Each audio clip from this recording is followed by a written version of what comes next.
All right. Hi, everyone.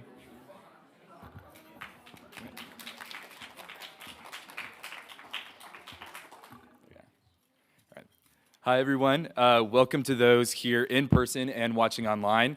My name's Prescott Herzog. I'm a 25 here at Dartmouth from Claremont, New Hampshire, and I'm president of New Hampshire College Democrats. It's my absolute honor to have the New Hampshire College Democrats and Dartmouth Democrats co-host one of the first forums for the Democratic gubernatorial candidates.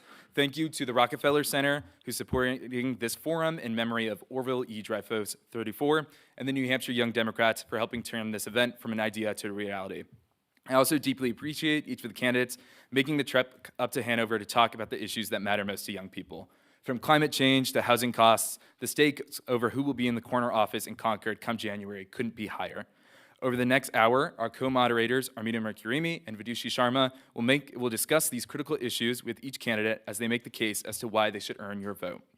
No matter the winner of the Democratic primary, turning out young voters will be critical come November. With New Hampshire infamous for close elections, student voters can be the deciding factor. In 2016, Maggie Hassan won her seat in the Senate by 1,017 votes. In Hanover alone, 1,235 people, with the vast majority of those being students, same-day registered to vote.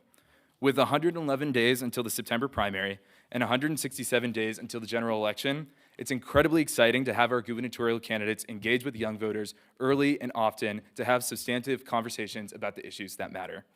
It's now my pleasure to welcome Jay Bowie, the president of the New Hampshire Young Democrats, up to the stage to introduce each candidate.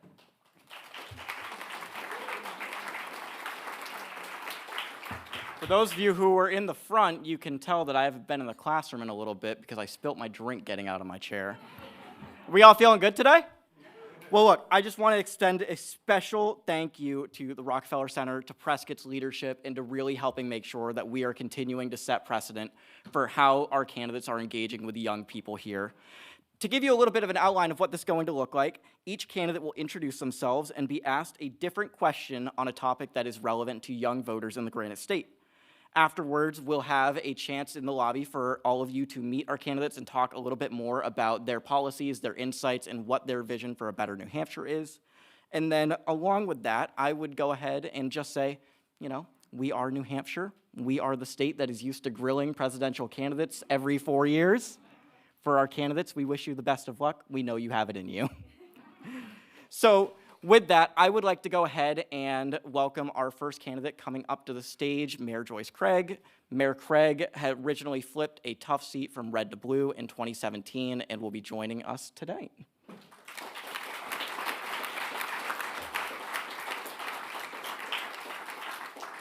Next up, I would like to welcome the sole Democrat on the Executive Council, Councilor Cindy Wormington, also joining us here in the front, nice and cozy.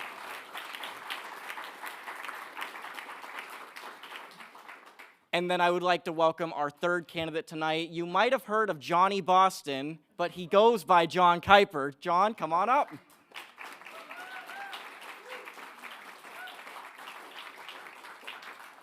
And now I'd like to welcome our student panelists to come on down, and we'll get this show on the road. Thank you all for coming out tonight.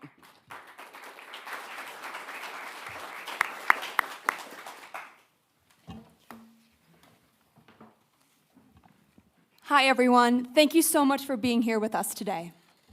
My name is Vidushi Sharma. I am from Hanover, New Hampshire. I'm a first year at Dartmouth and a news reporter for the Dartmouth, which is Dartmouth Students' newspaper. And my name is Armita Merkurimi. Oops, sorry, that was loud. I am a current junior, a reporter for the Granite Post, and part of the Dartmouth Civics leadership team.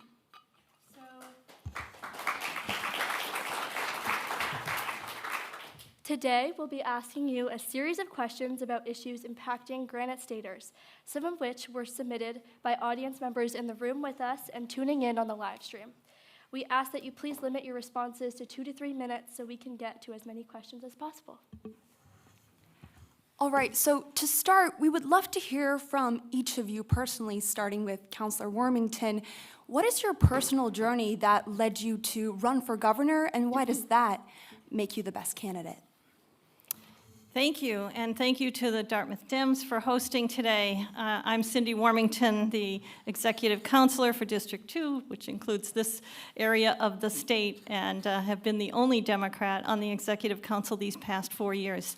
And first, I just have to say that what my personal journey has taught me is that we are all so very fortunate to live in the state of New Hampshire, this great state. It is a beautiful state and a wonderful place to live.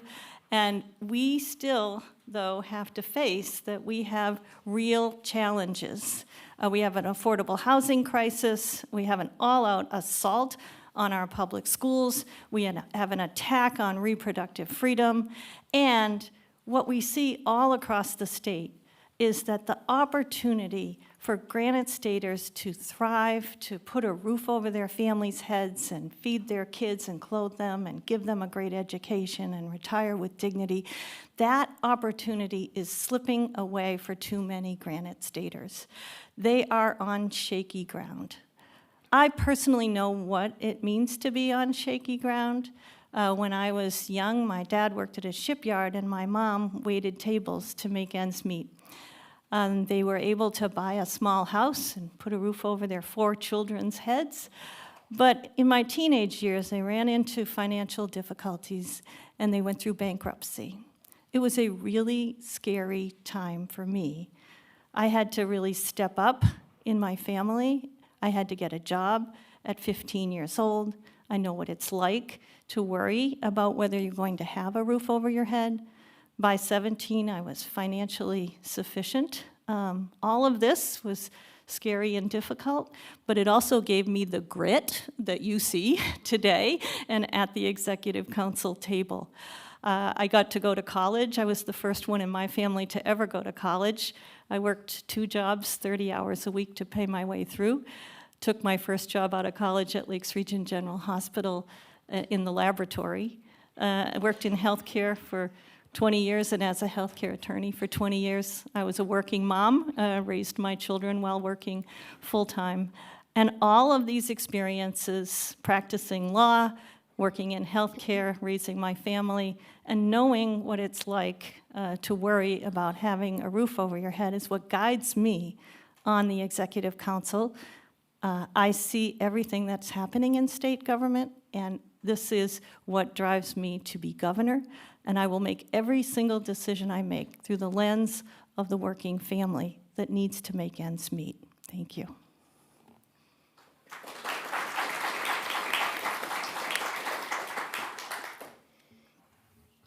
Hi, I'm John Kuiper. So I am a lifelong New Hampshire resident, grew up in Stratham, graduated from Exeter High School in 2001. After that, I traveled around the world for a while, lived in Australia, studied there, came back, started my own publishing company, published some books, published some music, ended up starting a restaurant in 2015 called Johnny Boston's, which is a nickname I picked up when I lived in Australia and no one knew where New Hampshire was. Not the best nickname for someone running for governor of New Hampshire, but at the time I did not realize this was going to be in the cards. Believe it or not, but in 2015, I was messing around the Secretary of State's website, and I happened to realize that I was qualified to run for governor. And so since that day when I realized that, it's been in the back of my mind that at some point I would be running for governor. I just knew that I was going to do it. And when Sununu said he wasn't going to run, I started thinking about it some more. And my big reason for running is because basically, I live in a 740 square foot apartment above my restaurant with my son and my girlfriend. And it's just gotten really expensive to live in New Hampshire. And my customers that are younger are moving out to other states, and my employees are now looking to move out. And I just didn't see like it was being addressed on any level and with the emergency that it needed to be. And, I was on the ZBA and the town council and some other boards, and I kept bringing this up to people, like, hey, we're not building any new housing or very little new housing in Newmarket. And there was this assumption that us people, under the age of 40 or whatever, that didn't have housing just needed to move up to Rochester or Farmington. And I thought, well, if we move there and then they move to Berlin, the people in Berlin move to Pittsburgh, and Pittsburgh, then people are moving to Canada. So this doesn't seem like a really good solution. The other issue that really kept coming up was the aging of New Hampshire. And I felt like no one was really addressing that, no one was talking about it. It just seemed like a foregone conclusion. Everyone's going to get older, and there's not much you can do about it. I know enough about demographics to know that that is something we simply cannot let happen. It just will not function. You can't have a society where most of the people aren't working. It doesn't work that way. The fastest growing demographic in our state is 65 and up, which grew 50% from 2011 to 2021. And that is a statistic that we should all be a little bit worried about because we simply do not have enough housing for the LNAs, the nurses, and the firefighters to care for this aging population. So that's really why I'm running. To me, it's about housing, and there's many, many issues in our state. But once you start digging into them, you end up back at housing. So thank you.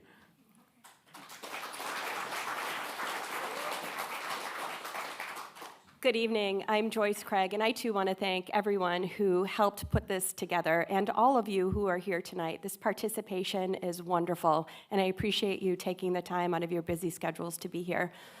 So I first got involved in public service because of my kids. I am the mother of 3 children. They're now 27, 25, and 20.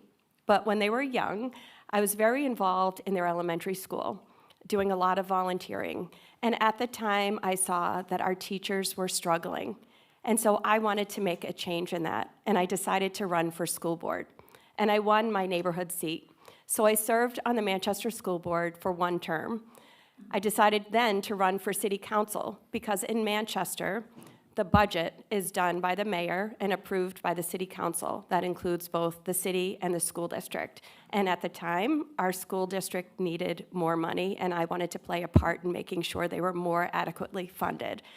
So I won that seat on the city council and served for 3 terms.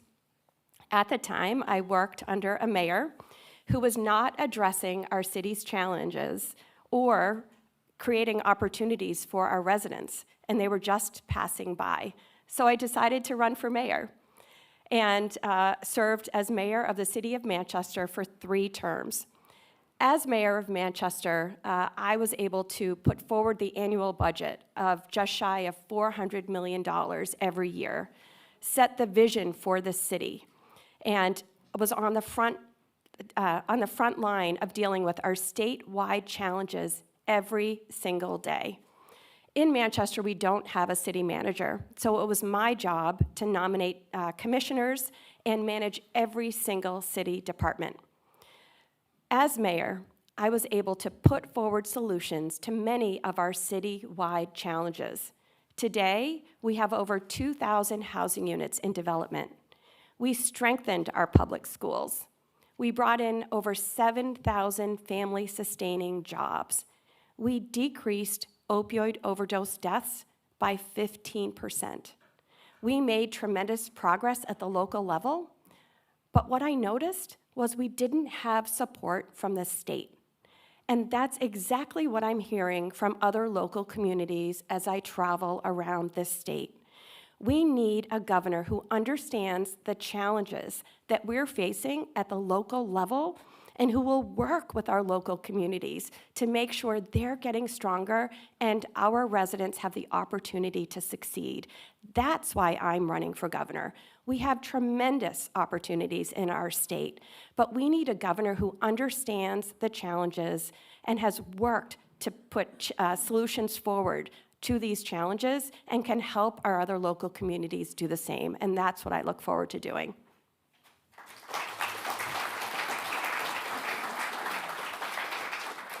All right, thank you all. To shift, I want to begin by asking each of you questions about climate change and policy. So we'll start with Councillor Warmington. Climate change is negatively impacting New Hampshire's economy and its tourism industry.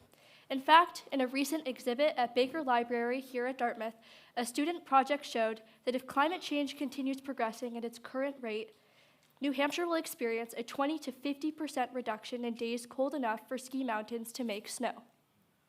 However, critics of climate action have claimed that some climate policies will impact working-class families. What is your plan to fight the climate crisis while working on behalf of Granite Staters' financial interests? Let me start by saying that climate change is an existential threat to our planet, and it is created as a result of human activity. This is a controversial statement in Concord. at the Executive Council table, where as Executive Councilor, I've been dealing with flooding issues all over our state. Year after year, we're having 100-year floods. I'm dealing with crop loss and farmers who are suffering the financial and economic harm as a result of this. We're seeing the erosion of our seawalls along the seacoast and the economic impacts that you talk about. We are so far behind because this administration is tied to the fossil fuel industry. We have not diversified our energy portfolio.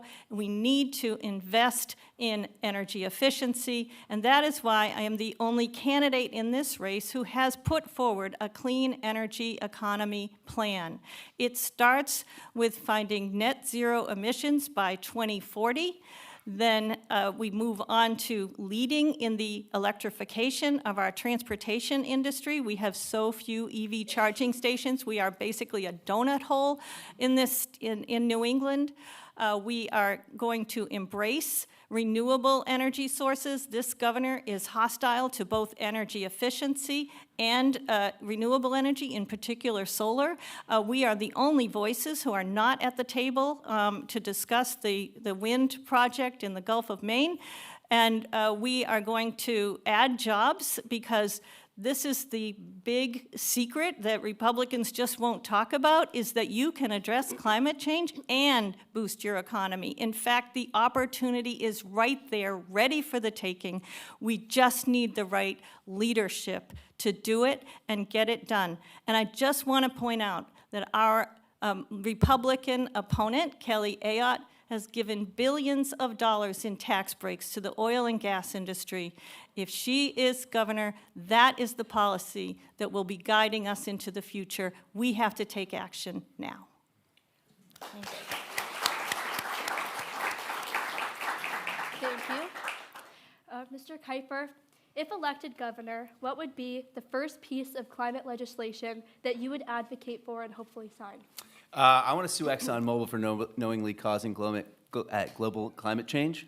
There's a bunch of other cities and states in the United States that have done that, and I think that's really important because ExxonMobil makes billions of dollars, continues to make billions of dollars, and they knew in 1970 when they hired their own climate scientists that this was going to happen.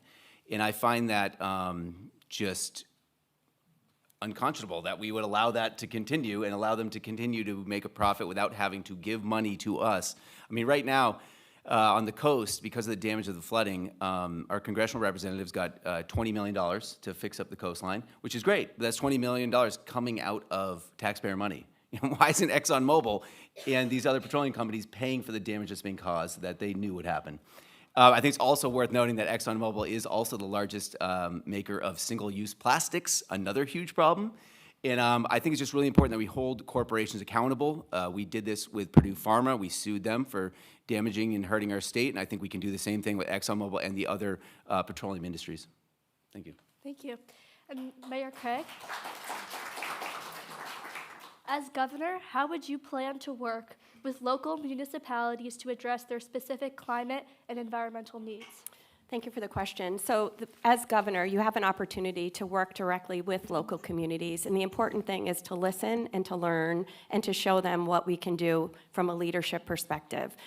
As mayor of Manchester, we built the largest municipal solar array in the state, saving our residents money and creating good paying jobs. Because of that solar array and other initiatives we put in place, we were actually able to cut carbon emissions by 60% in the city of Manchester. So this is an example of how leadership makes a difference. So we can show local communities what the opportunities are and help them get there. As governor, I'll put forward an energy plan that promotes renewable energy and has clear goals on how we can transition away from fossil fuel. It's the right thing to save our residents money, it creates good paying jobs, and it preserves our wonderful environment, the New Hampshire that we all love. It's what we need to do. There's a sense of urgency. New Hampshire has fallen very behind when it comes to addressing climate. We are one of the only governors who is not at the table when we're talking about offshore wind. The solar array that I talked about is capped at 1 megawatt. We have acres of land where Manchester built our solar array. It's on a capped landfill, but we were limited because of legislation at the state. So we need to make sure that what we're doing at the State House meets the needs of our local communities. And with the executive experience that I have as mayor of Manchester, that's exactly what I will do.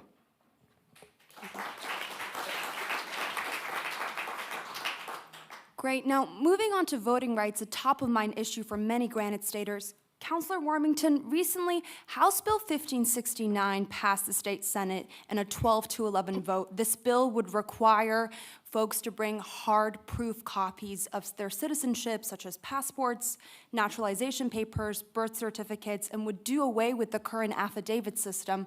What is your thoughts on this current piece of legislation, and what do you plan on doing to ensure the ease of voting registration statewide? So let me start by saying that every constitutional right that we have is predicated on the right to vote. We absolutely must protect the right to vote. And every day, every year in the legislature, the Republican extremists continue to bring forward legislation to suppress the vote. And House Bill 1569 is one of those. I just have to take as a point of personal privilege that my husband is the trial lawyer in the state that handles election law cases for the party and for the president, and is handling this particular case. I am very familiar with voting rights. Is a topic in my house morning, noon, and night. And this particular bill honestly would disenfranchise so many voters because many people will not have the ability on election day to actually demonstrate their domicile. And this could happen to any of us. If you moved from one ward to another and your license didn't change, which it doesn't necessarily change in New Hampshire, you would have to show up on election day if you were registering to vote and be able to prove your domicile. There will be thousands of people disenfranchised by this effort. And this is just one of many efforts.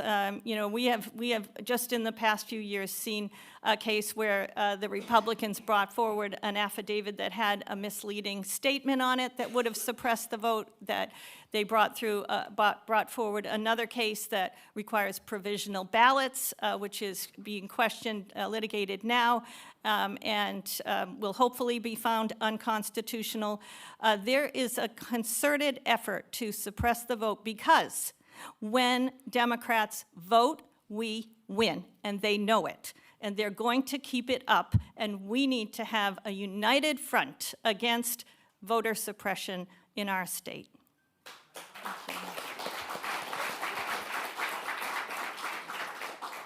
Now, Mayor Craig, last year in a 3-2 decision, the New Hampshire Supreme Court found that state courts do not have the authority to overturn legislative maps accused of partisan gerrymandering.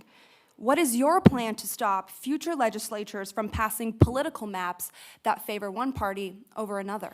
Yeah, we need to, as governor, I would put forward a nonpartisan redistricting commission to make sure that politicians are not picking their voters.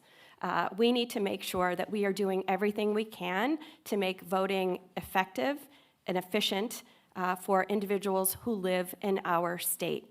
I support, as mayor, I've advocated for automatic and online registration of voters. New Hampshire is one of only 7 states that doesn't have online registration. We need to move forward with that. I have advocated for and actually allocated funding for updating our electronic checklist and voting machines in the city of Manchester, and we need to do that across the state. And the state actually has funding to do that through their HAVA grant, but they're not allowing local communities to use these funds. So we actually had to use our own local funds to make these updates to voting machines and electronic checklists in our community. But what that did, was we were able to get people in and out of our voting situations really quick. They didn't have to wait in line anymore based on their last name and alphabet. They could just go in and vote. And that's what we need to do throughout our state. We need to look at ways to make voting easier. Democracy is on the line. Voting rights are on the line. They are going to continue to erode our rights to vote, and we need to make sure that we're protecting same-day registration and look at everything to make sure that individuals who live in our state have the opportunity to vote.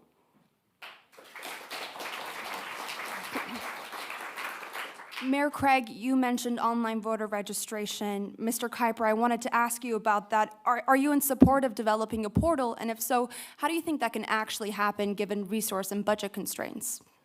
Yeah, I think definitely we should have online voting and online registration. Sorry, not online voting, online voter registration. Yeah, we're not quite there for the online voting, probably another couple of years.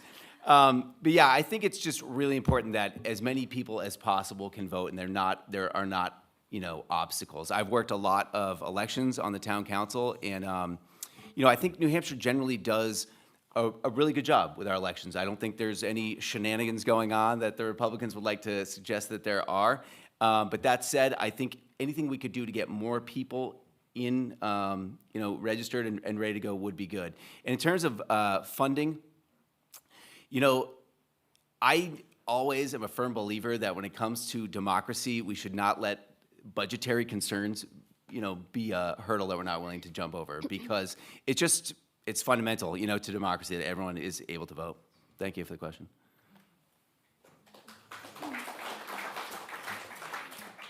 All right, so looking through our pre-submitted audience questions, education kept coming up as a topic of interest. So, Mr. Kuiper, here's a question from the audience.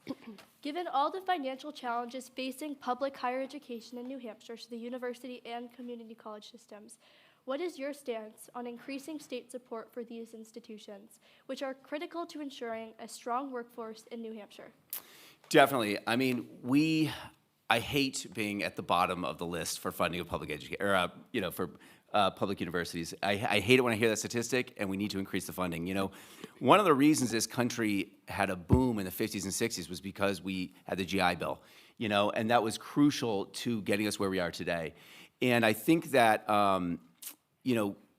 corporations and people that run corporations need educated people. So I don't see that, paying more business profit tax is a disincentive, for a business if some of that is going to higher education. I also think we got to look at the realities of there are less people enrolling in higher education for the simple reason that there are less children, and if you look at that, goes back to the fact that there was a housing crash in 05, 06. We didn't have as many children, so we don't have as many people going into the college system. So we got to look at the realities that there is probably going to be some programs that we're going to have to cut, you know what I mean? Just to be honest, because we don't have as many people going to college. And I think that the way to fix that would be, some investment from the state, but also just making sure that we're doing everything as, as fiscally responsible as possible, shall I say. Great. Mayor Craig, this is another audience question for you. How will you address unequal public school funding in New Hampshire? That's a great question. There's a lawsuit right now that was just found, and as mayor of Manchester, I signed on to that Conval lawsuit.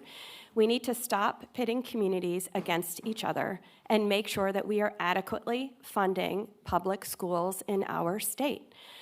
As mayor of Manchester, as I mentioned, I put forward the annual budget. That budget showed what my priorities would be. And as governor, funding public schools will be one of my top priorities. We need to do that. Our kids in this state are our futures, and we need to be doing everything we can to provide them with quality public education no matter where they live. And I'll just mention one other program as mayor that I was able to do. It relates to public schools as well as secondary education. I utilized $3 million from the American Rescue Plan funds that we got. And I partnered with Manchester Community College and with Southern New Hampshire University. In Manchester, we noticed that we had a number of students who are graduating from high school that couldn't afford to go to college. So what we did was we provided them with a debt-free opportunity to go to college. There are 60 students in this cohort. They're all still enrolled. They're doing better than traditional college students. They're giving back to the local communities, and they're staying local, and they're majoring in things that our local community needs: teachers, biomanufacturing, business, aviation. And I think we can take great learning from a program like that on what we can do from a statewide perspective to make sure that our students have access to secondary education that they need, and it's also a great way to retain young people in our state.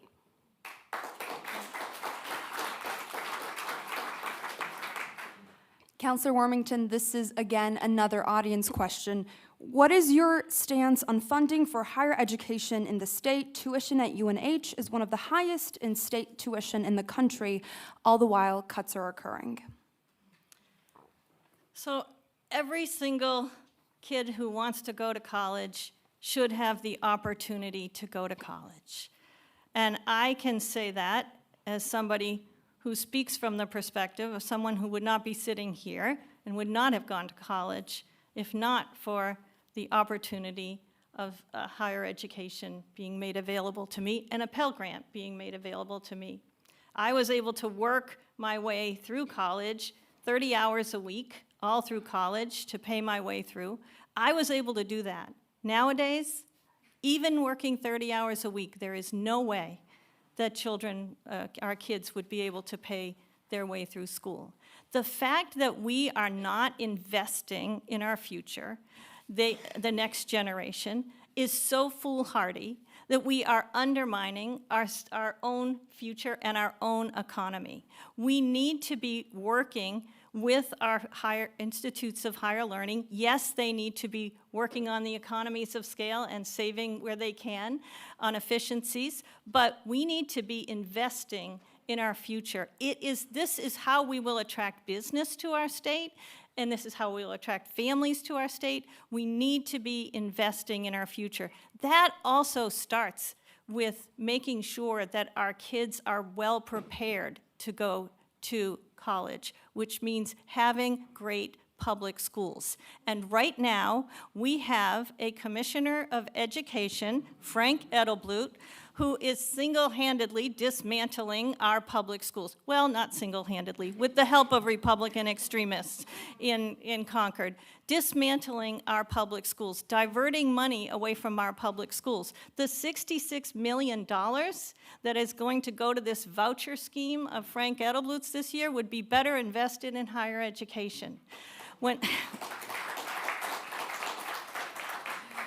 going to develop a budget from the ground up that sets our priorities and our goals, and that will include investing in the next generation, including in higher education.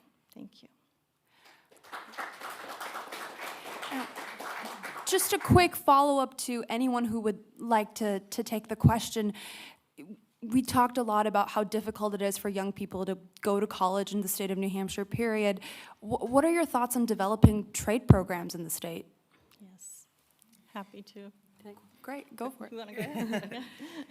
Yes, so many kids don't want to go to college, and we need tradespeople in our state, and we need to be investing in these programs, from childcare educators to LNAs to electricians and plumbers and carpenters. We need to be investing in these trades programs starting at the high school level. We've been funding some of those programs through the Executive Council for years now. A lot more of that needs to be done, and a lot more dialogue with business. You know, at the Executive Council level, we saw how we're working together in some cases with hospitals to develop nursing programs across the state when we have a shortage of nursing. We need to be really engaging with business so that we are developing the students that we need for the future. And many of those are going into the trades. We need the trades, and we need to be investing in those apprenticeship programs.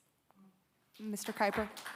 Yeah, we got some great vocational schools in our state, and one of my employees actually is attending one in Exeter, and we were talking this was several months ago, but he said, yeah, we're building a shed. And I was thinking, you guys are building a shed, maybe you guys could build tiny homes for homeless people. So that's something I'd really like. Other states have done this, had younger kids training in the trades, building tiny homes for homeless veterans or homeless people. I think that's a really cool idea where we sort of get two things done at once, because we need a lot of tradespeople. The average wage of an electrician right now is $160 per hour. So if any of you are looking for a new career, they're hiring. And I've got some friends now that are, they've been 9-to-5ers and they're sick of it and they want to get into housing and to get into these other trades, and they're sort of looking for where they're going to get the training. So I think there's going to be a huge movement of people going into the trades because it's just gotten so lucrative. And especially for young people, they look at $100,000 in debt, or in 4 years I could be making $100,000. I think it's great that a lot of Gen Z is getting into it, and we got to make that more attractive. In some ways, I think it's almost a marketing problem. Where for 20 years we told kids, you got to go to college, and then here we are, and we need these trades. Mm-hmm. So I think just even within the school, making it encouraging kids, saying, hey, going into trades is a really good decision. It's not like a lower tier or something. It's not like it's not anything less of you for doing that as opposed to going to college. And in many ways, you will end up making more money quicker. And for a lot of kids, like my son is not probably going to go to college. He's 8 and he is not a classroom guy. I'm pretty sure he's probably going to be a carpenter or something with his hands, and I want to identify that as soon as possible so we don't waste a bunch of time and money with him trying to go to college when, it's just racking up debt and when he could be just out there working in the workforce. So yeah, that's what I think. Thank you. Yeah, Mayor Craig. My father was an electrician. He certainly didn't make that hourly wage, I will tell you that.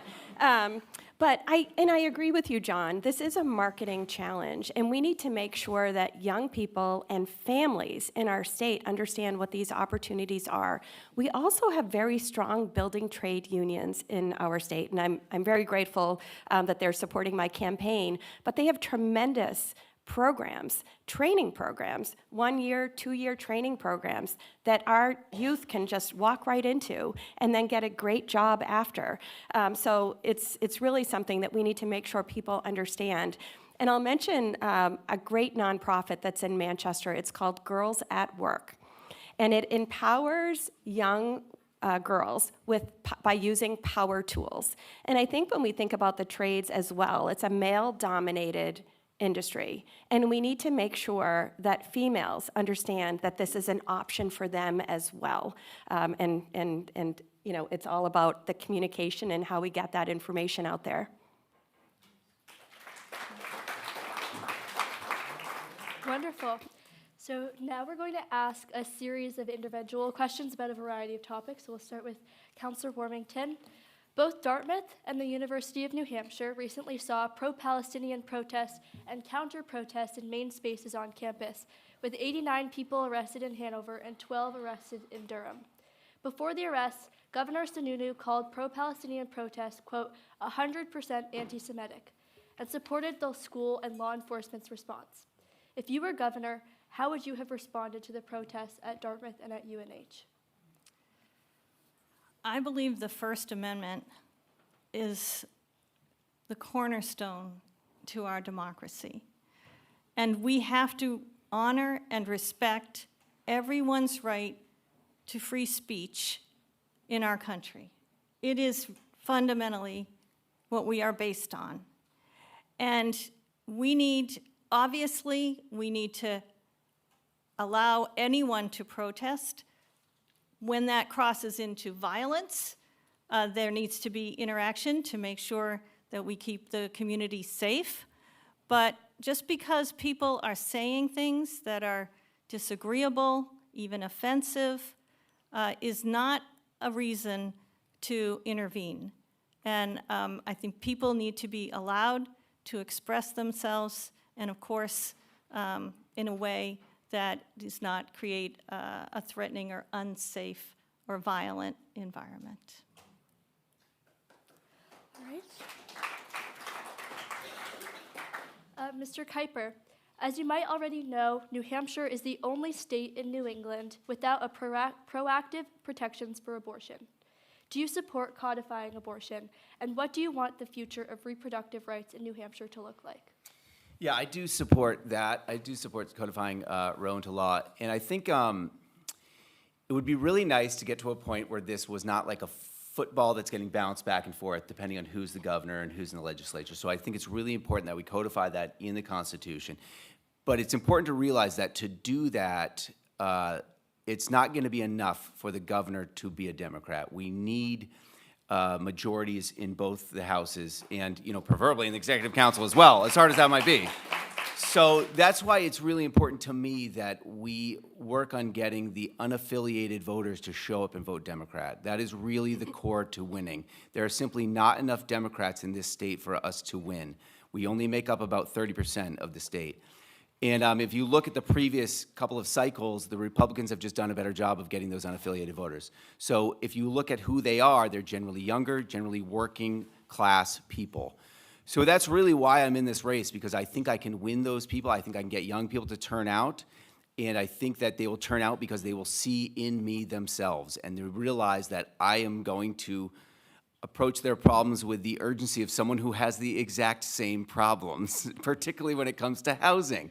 So that's where I just think it's really crucial that we got to understand the governor cannot legalize abortion. We need those majorities. And like I said about the executive council, we've got to be educating people to mark all the way down the ballot on the executive council. I've worked enough elections to see people that just tick the governor and maybe the president, but then they leave that bottom one, and the Senate and the state reps. All of those races are important, and we've got to make sure if we're getting people to actually show up into the voting booth, you know what I mean, that they understand they got to go all the way down to the, to the down ballot. So yeah, thank you. Great. Just a really quick follow-up question to that. So what happens after those folks do show up at the voting booths? How do you see your role as governor to make sure that those pieces of legislation that you're talking about actually do enshrine reproductive rights? Yeah, that's a good point. So I have been hanging out. My campaign manager is a state rep. She's right up there, Amanda Bolden. 10 years in Congress she's been doing it. So she knows a lot of people that have been up there for a long time, and she's introduced me to them.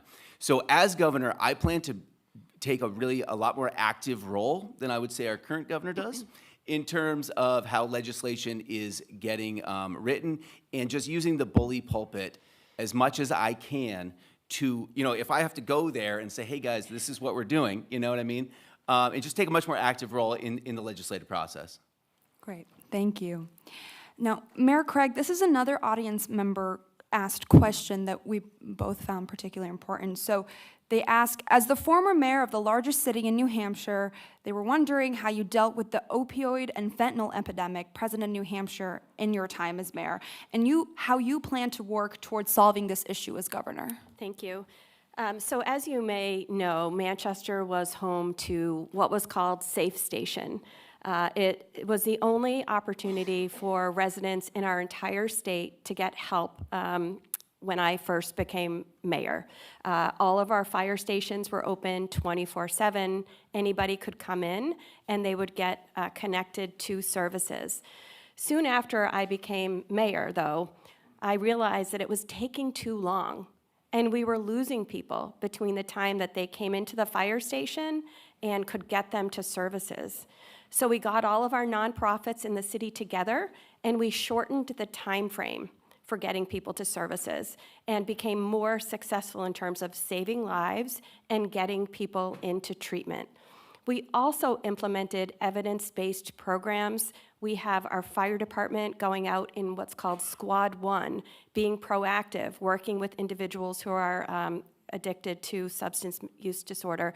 And we have hired a director of overdose prevention and we put forward the state's first comprehensive harm reduction strategy. We've done a number of other programs, but as a result of all that we've done, as I mentioned earlier, we have seen a 15% decrease in opioid overdose deaths in the city of Manchester. It's a lot of hands at work and a lot of different programs. there's not just one thing that works for individuals, that's for sure, when we're dealing with this crisis. What I can tell you, though, from working at the local level, is that the state is funding some things that are not effective. And we have been providing information to the state, but they're not making changes. So for example, the state implemented what's called a doorway program. It was supposed to act similar to what Safe Station did, but there are doorways now located throughout our state. I think there are 8 or 9. The one in Manchester is underutilized, and we've been telling the state that for years. It's underutilized because it's located next to probation and parole, and people don't want to go. Yet, it continues to be funded, and it's not helping the people that need it the most. The other thing is that the doorway program pays for 1 month for an individual to go to a sober home. Then they have to pay for it themselves, which is virtually impossible. Evidence shows that someone needs to be in a sober home for 5 to 6 months before they're in a place where they can actually move forward. So what we're seeing is a number of people go into a sober home and then leave a sober home, use, go back into a sober home, go back on the street, and it's like a revolving door, and it's a waste of money. And my thought and belief is that we could probably be spending the same amount of money and helping people if we just expanded that time frame to 5 or 6 months in a sober home. So we've implemented programs. I understand what's happening at the local level. And again, it's working with local communities to address these statewide challenges. We need a governor who will do that, and we don't have that right now. I will do that. I have the executive experience, I know how to get things done, and I am committed to making sure we do everything in our power to help the most vulnerable in our state.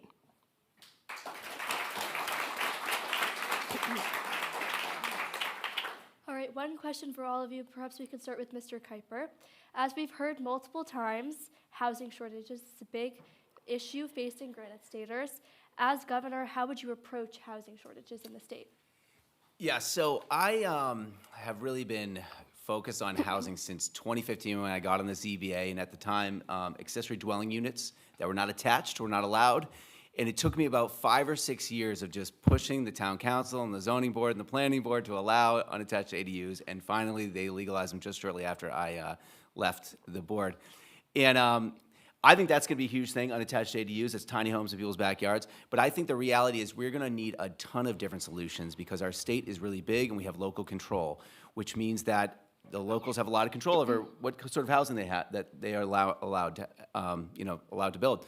So we're really going to need to. It's not going to be a top-down, approach. It's really going to be community by community. And if that requires me as governor to go to every planning board in the state of New Hampshire and explain to them why we need more housing and why, if you want to put 100 acres in conservation in one area of your town, that means you're probably going to need to have a 4-story building of apartments in your downtown, and just getting people to understand that not addressing the housing crisis is not an option. It's just not an option because all we're going to have if we don't build more housing is more homeless encampments. There's no world in which people stop moving here. Our state is just too pretty. It's a fact. And as some people said to me, and this may go back to education, but they said to me, why can't we just stop people from moving here? And I had this idea of having an income tax just on people that move here after next year, but apparently that's illegal. So I just really think it's going to be town by town, and we're really going to have the state coordinating an effort. Thank you. Mayor Craig? Oh.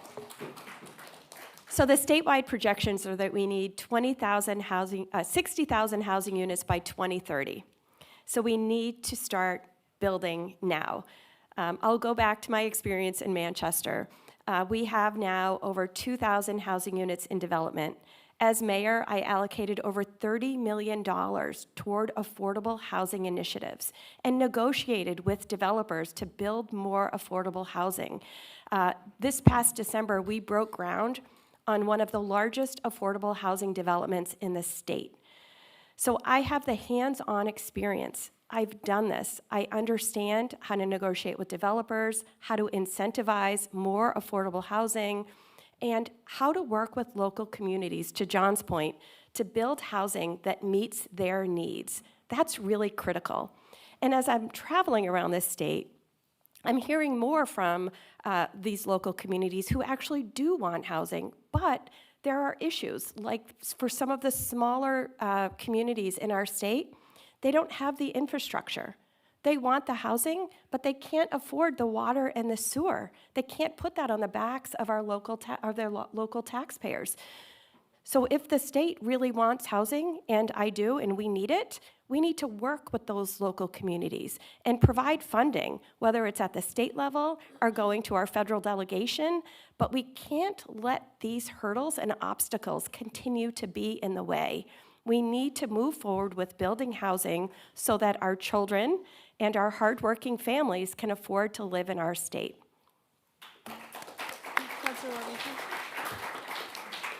There is no one solution to the housing problem, as you've heard. You heard John mention the accessory dwelling units. We do need to enable those. We need to make sure that we are removing the obstacles that are in the way of building housing. As I talk to developers all around the state, I say, tell me why you are not building in our state. And they tell me zoning, zoning, zoning. I have a piece of land that will accommodate 200 units. By the time I finish with all the zoning requirements, I'm at 93. That's not a viable project for me anymore. I would like to do an affordable housing project. I'm willing to do 40% affordable. The city or town wants 60. That's not an affordable project anymore. I invest in a 5-acre piece of land in a town where there's 5-acre zoning. The only way I can make money on that project is if I build a McMansion on it. So that is what developers are telling us, that we need to be focused on zoning. We know this, but we have a not in my backyard situation, right? So part of this is an educational opportunity to educate communities that the community that builds the housing first wins. That's the community that gets the families there. That's the community that the businesses will follow into the community. It increases your tax base. You need to be building. And the people, by the way, that you're keeping out of your backyard are your children and your grandchildren, and your teachers, and your firefighters, and your police officers. So we need to be focused on this. When I am on the executive council, when the governor brought forward $100 million for housing money, it's not a word of affordable housing in there. I picked up the phone and called all the other councilors, and I talked to them about how this isn't going to work in my district. It's not going to work in yours either. Councilor Wheeler, we couldn't be more diametrically opposed politically, said, you take the lead with the governor. So we got to the council meeting. I started going toe-to-toe with the governor, which I do, council meeting after council meeting. He thought he was just fighting with Warmington again, the ordinary council meeting, and then pretty soon the others started asking their questions, and he realized he didn't have a single vote at the table. We sent that back. We got it back to us with affordable housing in it, and we are currently building thousands of units across our state right now with that money. Thank you. It takes leadership to lead. And that is one of the problems we're seeing right now with housing in the legislature is the Senate is rejecting the House bills, the House is rejecting the Senate bills, nobody's finding the common ground.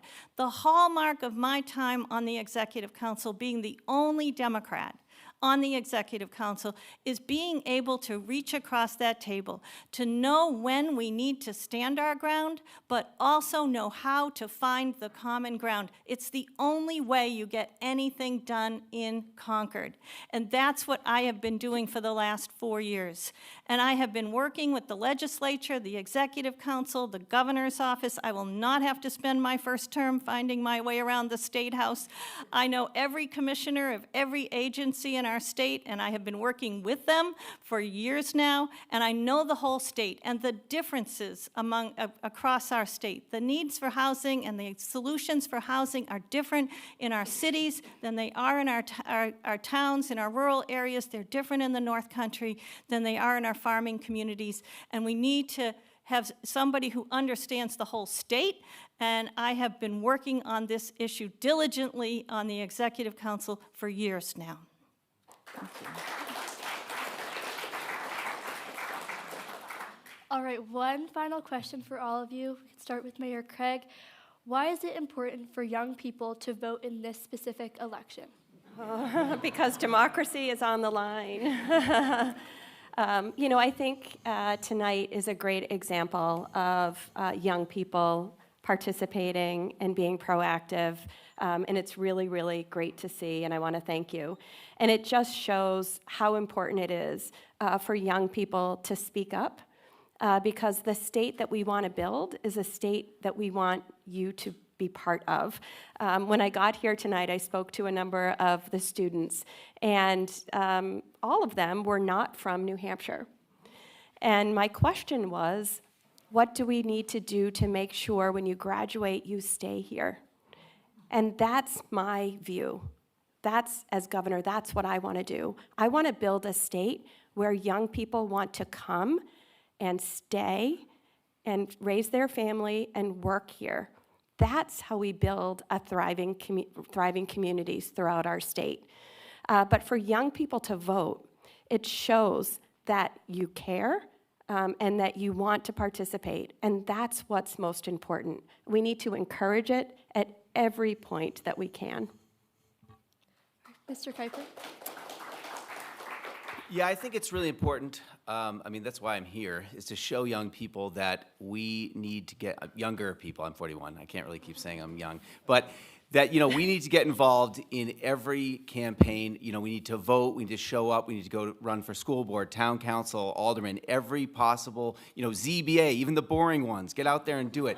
So I've been trying to, with my campaign, show people like, hey, if I'm willing to run for governor, for the least you can do is maybe put your hat in for school board or something, because we've got to realize that the decisions that are being made in Concord and in DC for that matter really are going to impact millennials and Gen Z for much longer than they are the older generations. That's just a fact.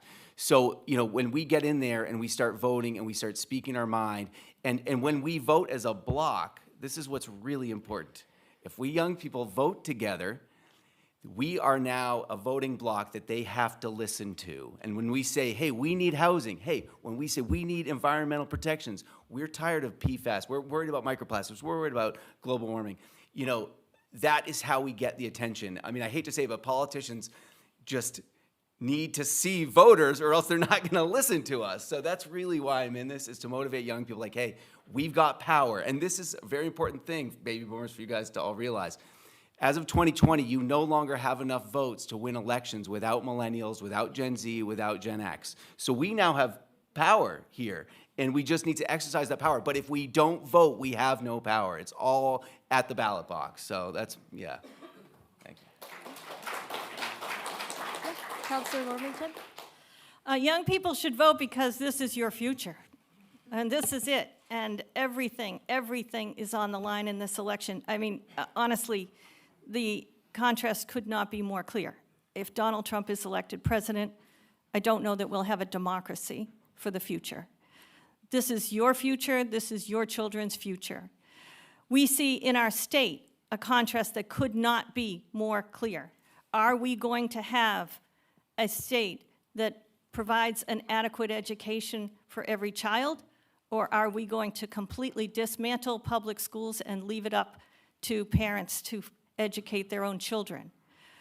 Are we going to live in a state where every woman, every person can make their own reproductive health care decisions?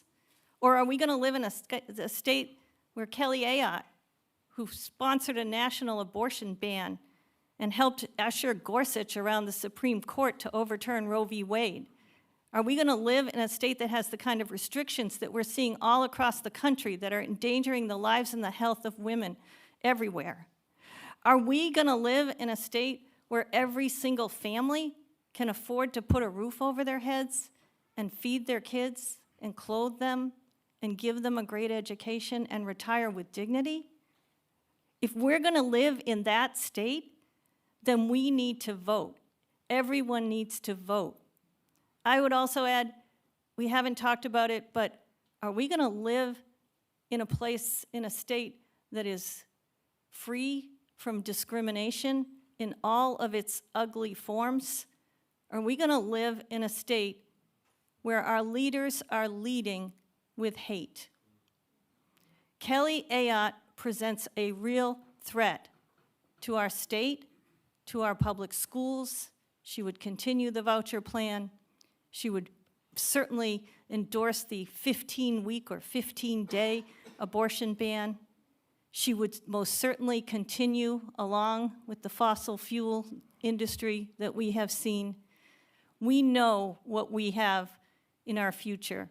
The future is ours to grasp right here, right now. Vote.